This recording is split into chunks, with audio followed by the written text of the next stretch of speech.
Inilah penampilan monolog dengan judul naskah Pidato karya Putu Fajar Arcana, aktor Jogayan Wardana, sutradara Muhammad Khotib Hidayatullah dari Universitas Negeri Surabaya. Selamat menyaksikan.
Saudara-saudara, saya diundang kemari untuk berpidato.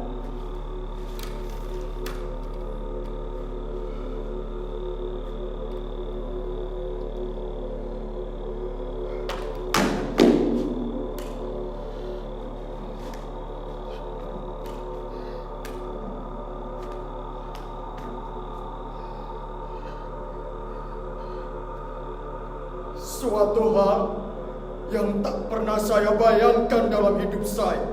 Sebab pidato adalah sebuah kesaksian. Timbang melontarkan pepesan kosong. Dan sekarang saya harus berpidato di hadapan saudara-saudara semuanya. Orang-orang dengan intelektual tinggi, pengetahuan luas, sedangkan saya hanya orang kecil dari desa yang tak paham tentang politik. Politik?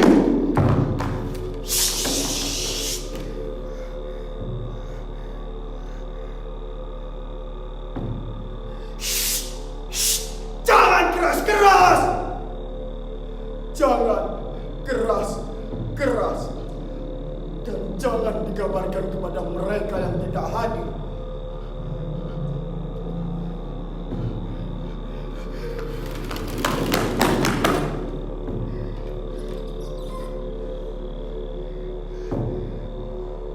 Karena memang saya tak suka dengan politikus. Mereka ini kaum yang mencela. Tak ada logika yang lurus. Layaknya sebuah besi yang ditempa, semakin dibakar, semakin mudah untuk dipeot-peotkan.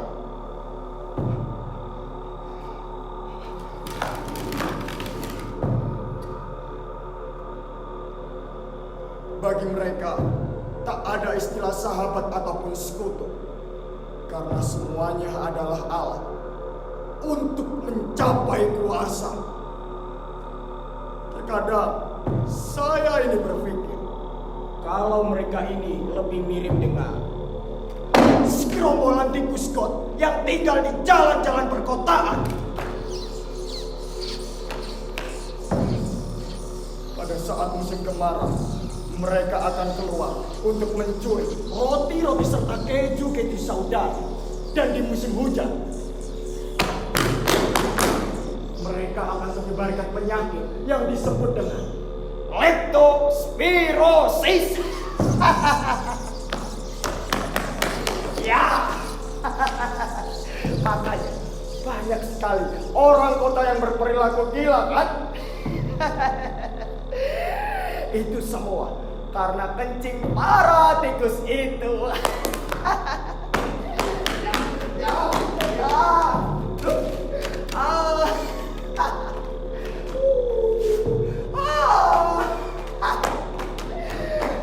Tentu tidak termasuk saudara, bukan?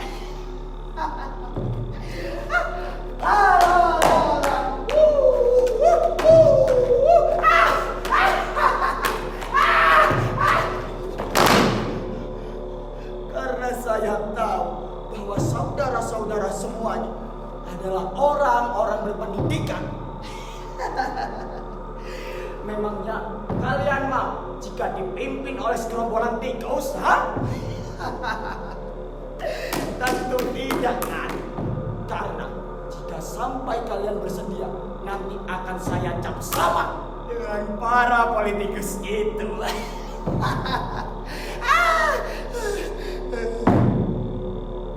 Apa? Waduh.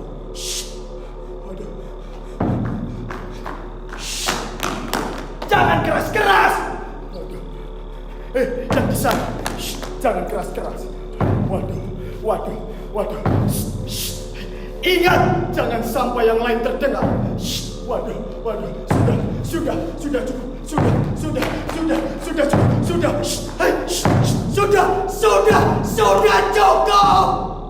Nanti saya bisa kena ciduk. Tuh kan. Saya kena ciduk. Tuh kan. Bapak, bukan saya. Saya tidak tahu, Pak. Bukan saya, Pak. Bukan saya. Saya tidak tahu, Pak. Bukan saya. Bukan saya. Bukan saya. Bukan saya.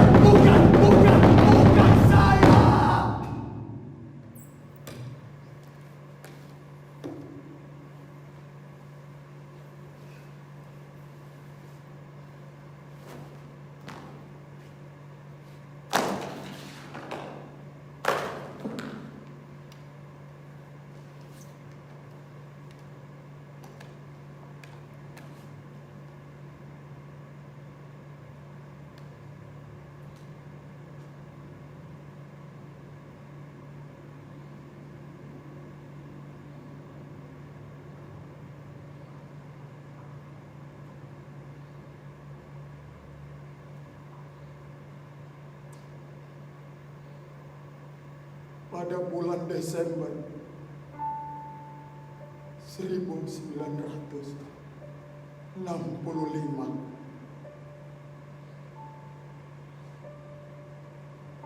waktu itu saya berusia 20 tahun dan semestinya saya telah lulus dari sekolah.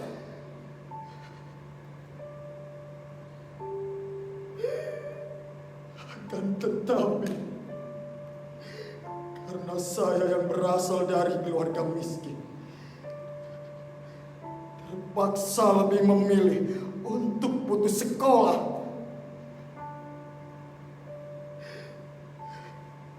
Selama ini, lahan-lahan kami diambil alih oleh para tuan tanah itu.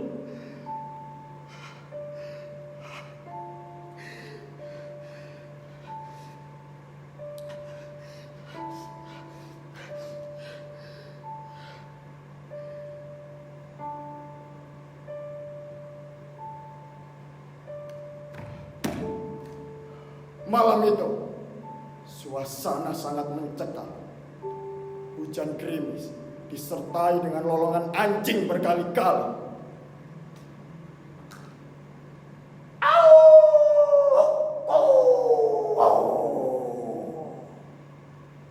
Saya yang baru saja mencoba menyalakan sebatang rokok,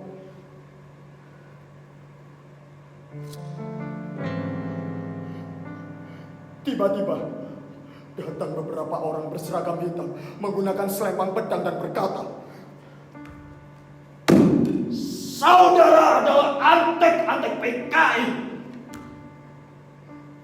Mendengar perkataannya, saya menjadi lemas. Setelah itu, dia kembali berkata dengan mencengkram lengan kanan saya, "Saudara ikut kami!"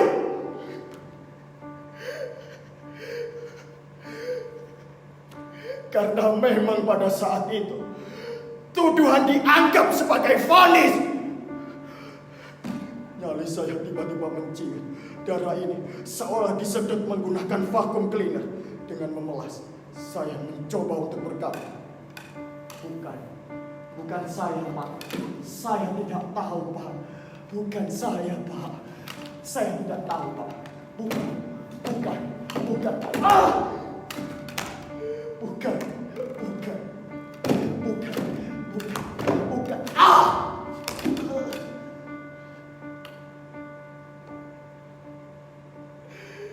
Saya ucapkan kalimat ini berulang kali.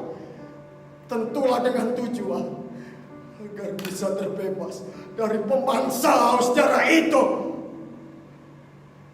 Sebab terus terang, saya memang pernah ditawari menjadi anggota Partai Komunis itu. Tapi saya tolak.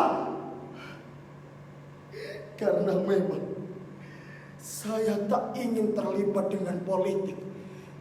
Urusan yang sangat pragmatis. Yang saya inginkan, kami semua yang tinggal di desa memiliki cukup lahan untuk tumbuhan hidup. Tetapi semua hal itu akan sulit terjadi untuk saat ini. Apalagi partai-partai politik yang kini tengah sibuk merebut kekuasaan. Terlebih lagi pada saat mereka berkampanye.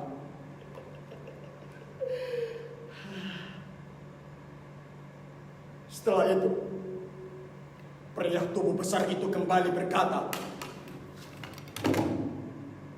"Nama saudara ada di dalam daftar buku kami. Apakah benar saudara bernama Tel?" Tel? Saya sengaja menunggu untuk menguji apakah para penjaga itu benar-benar mengetahui nama saya. Karena saya yakin mereka pasti salah tangkap. Saya tak tahu menjadi anggota Partai Komunis itu. Yang saya tahu adalah bagaimana cara untuk mengolah sawah. Sedangkan bapak saya, ia hanyalah seorang buruh yang diupah untuk bekerja di atas lahan miliknya sendiri. Dan setiap kali panen, hasil-hasil itu tidak pernah lagi mengisi lubung kami. Dan kami harus melelehkan air mata menyaksikan seluruh hasil yang menghilang. Padi-padi itu.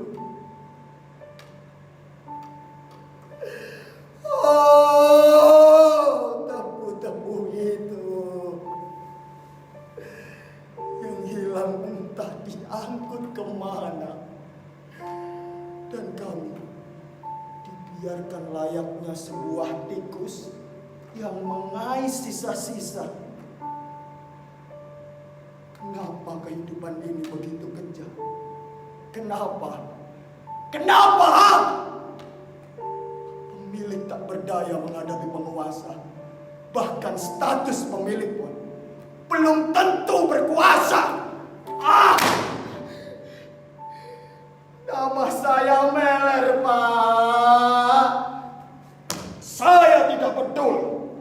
Mau Meler kek, mau Teler kek, pantang hukumnya untuk mengembalikan barang yang sudah kami ambil.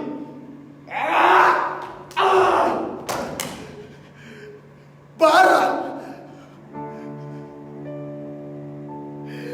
Bagaimana mungkin seorang manusia yang dilindungi oleh aturan seperti HAM disamakan dengan sebuah barang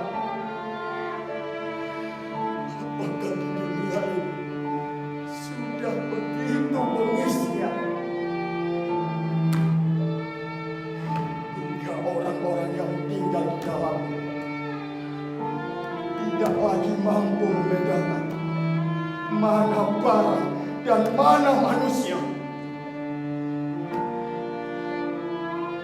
Tubuh yang tidak bernyawa sekalipun tidak bisa nilainya disamakan dengan sebuah barang. Apalagi saya yang masih memiliki hak atas nyawanya sendiri.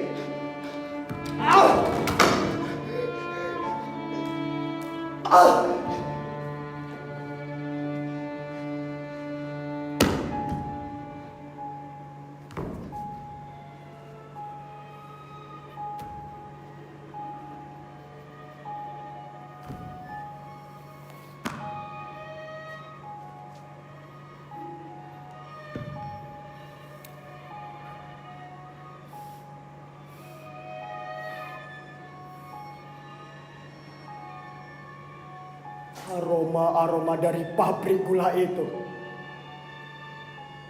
mulai tercium di hidung saya.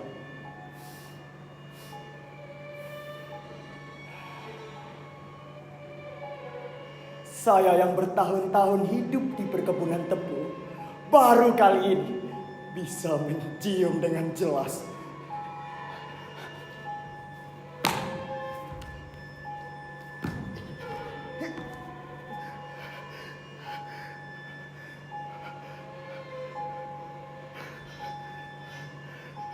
di dalam gudang yang pengap itu.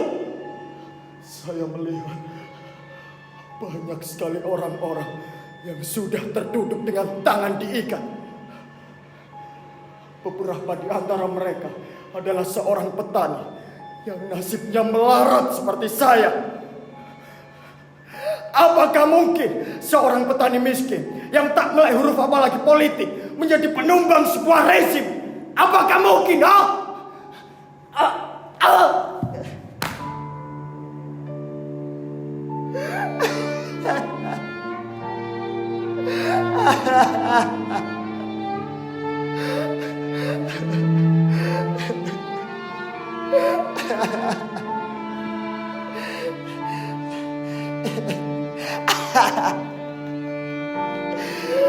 Oh Tuhan, masa muda saya akan berakhir setelah ini. Ketika bedil-bedil sudah dikokang dan berbunyi, maka timah-timah panas itu bersarang di tubuh saya. Kami semua akan roboh. Darah-darah ini tumpah dan jasad kami akan menjadi satu.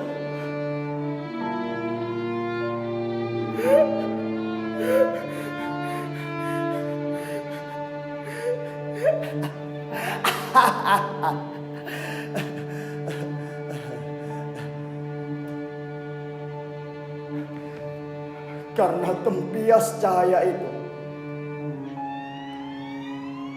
kenangan-kenangan darah menjadi berkilau. Hanya tinggal menunggu seruan, tembak, maka kami semua akan mati.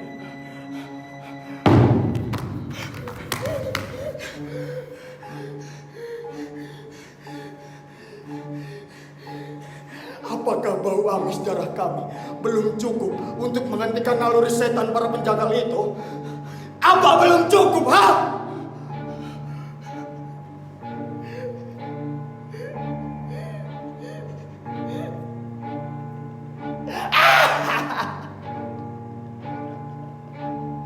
Saya lupa jika akan mati.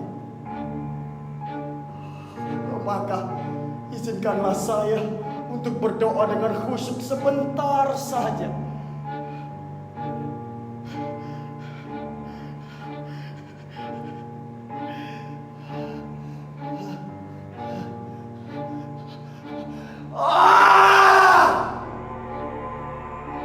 Belum sempat saya membuka mata, tiba-tiba berondongan peluru jatuh menghujani kami. Banyak di antara kami yang panik. Mereka tidak mengira akan secepat itu ajal menjemputnya. Dalam diam-diam Kami semua tetap berharap seseorang yang memberikan cara pandang kepada bangsa ini bahwa perbedaan ideologi tidak harus berakhir dengan saling bantai. Perlahan-lahan saya mencoba untuk bersembunyi di balik drum-drum ini. Di sana saya melihat banyak sekali orang-orang yang sudah terkapar. Beberapa di antara mereka mencoba menyelamatkan diri dengan menggapai balkon. Akan tetapi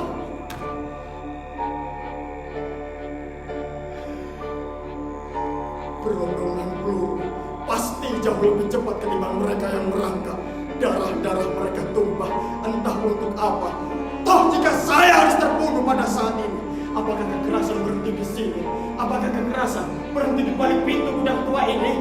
Siapa yang berani menjamin bahwa tumpukan jasad kami telah cukup untuk menghentikan seluruh pembantaian ini?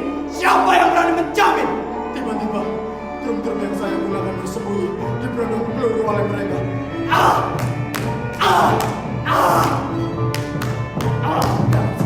Drum-drum itu meledak. Badan saya terbakar. Tubuh saya terasa panas. Panas. Saya tidak bisa bergerak. Saya tidak bisa bergerak.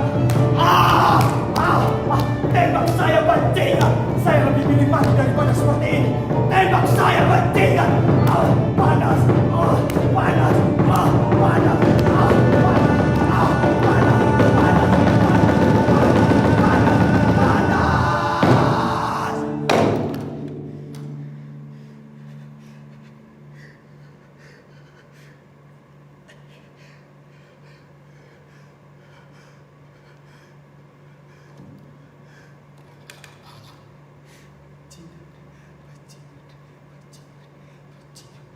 Bajingan!